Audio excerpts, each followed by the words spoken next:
सीमा पर भारत और चीन में टकराव के संकेत। कोरोना संकट के बीच पिछले दिनों लद्दाख और उत्तरी सिक्किम में भारत और चीन के सैनिकों के आमने सामने आने के बाद तैनाती बढ़ती जा रही है।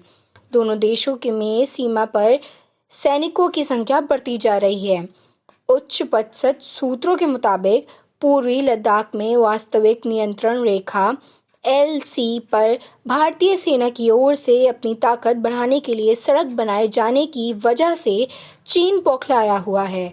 चीन इस फिराक में है कि भारत इस सड़क को ना बनाए। इसलिए चीनी सैनिक 5 मई को भारतीय क्षेत्र में घुस आए थे। तब भारतीय सेना ने उन्हें आगे बढ़ने से रोक दिया था। इस दौरान दोनों पक्ष में पोतंग त्यो सेक्टर में हिंसक झड़प हुई थी।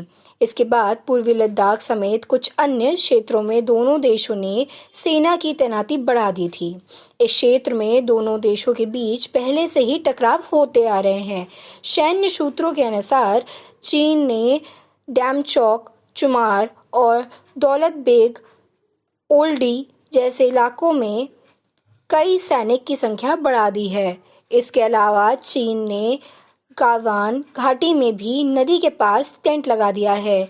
इसके जवाब में भारतीय सेना ने उत्तरी कमान की 14 कोर ने भी इसके इलाके में सैनिकों की संख्या बढ़ा दी थी।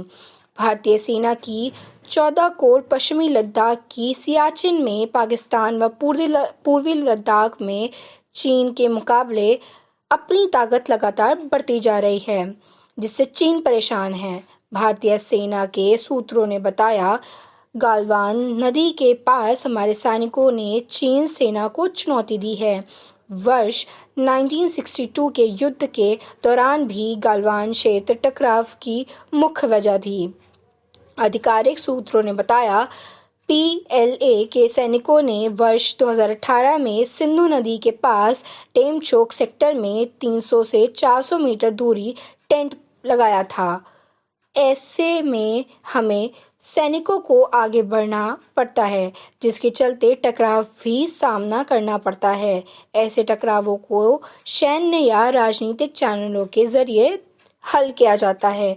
इसके पहले 2 मौके पर भारत और चीन के सैनिकों के आमने सामने आने से सवाल उठे थे। भारतीय सेना प्रमुख मनोज मुकुंद नरवणे ने कहा, दोनों मामले आपस में जुड़े हैं। हम मामले दर मामले के आधार पर इनसे निपट रहे हैं। युद्ध की आशंका पर उन्हें कहा, ऐसी स्थिति में इस आशंका को खारिज नहीं किया जा सकता।